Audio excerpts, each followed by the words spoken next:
Imagine stepping into a European city in the early 1300s. The streets are densely packed, the air is thick with smoke, and society is straining under its own weight.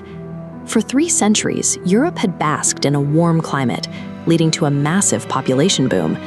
But in 1315, the weather suddenly turned cold and relentlessly wet. Crops rotted in the flooded fields, triggering the Great Famine. Up to 12% of Northern Europe starved. Adding to the misery was a new era of systemic conflict. During the 100 Years' War, armies intentionally burned crops and destroyed villages in scorched earth raids known as chevauchées. Thousands of displaced peasants fled into cramped, unsanitary walled cities for protection. Humanity had reached its Malthusian limit, meaning the population had grown larger than the land could support. Millions were malnourished, they were tightly packed, and immunologically compromised, making them targets for a biological disaster. Deep in Central Asia, a fierce outbreak spiked in the late 1330s.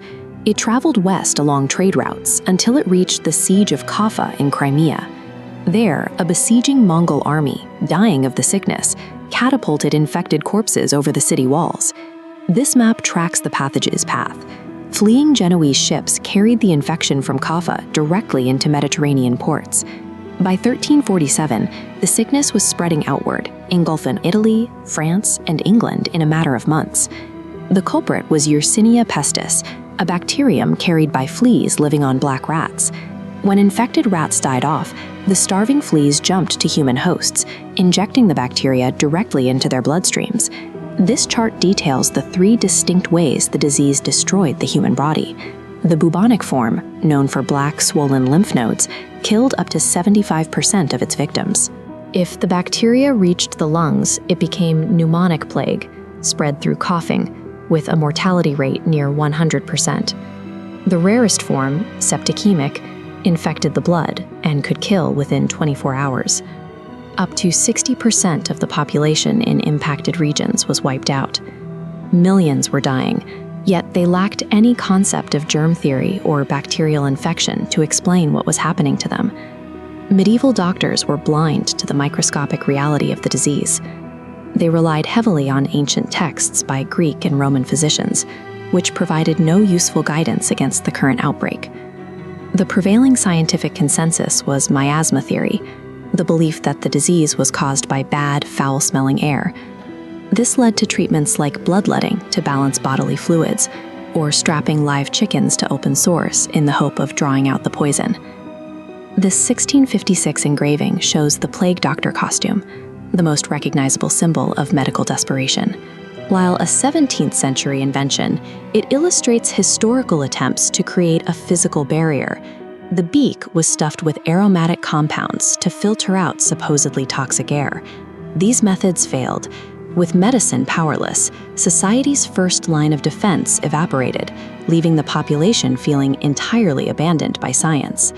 The volume of corpses quickly overwhelmed city infrastructure. Traditional funeral processions vanished. Instead, death carts roamed at night, collecting bodies to be dumped into massive layered burial pits. The psychological toll was devastating. The Italian writer Giovanni Boccaccio recorded that the terror was so intense, brothers abandoned brothers, and parents fled from their own children, leaving them to die alone. Survivors fractured into extreme groups. Some formed isolated communes, hiding away with music and fine food. Others embraced lawless hedonism, taking over the abandoned estates of the wealthy. Meanwhile, thousands of terrified refugees fled into the countryside, unwittingly carrying the infected fleas to remote mountain villages.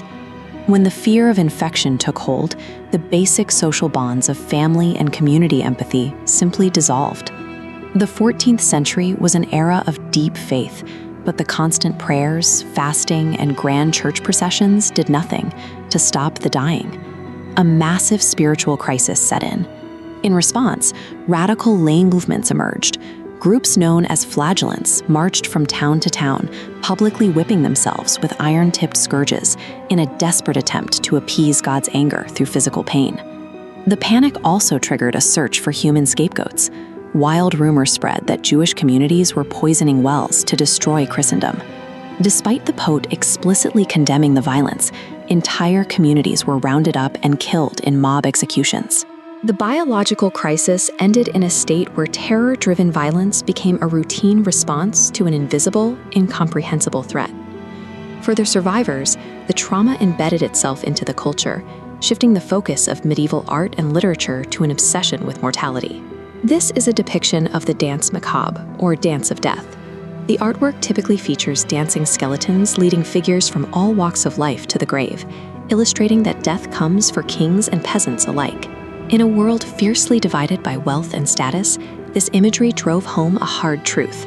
The rigid social hierarchy offered no protection against nature. Here is a chart visualizing the demographic collapse.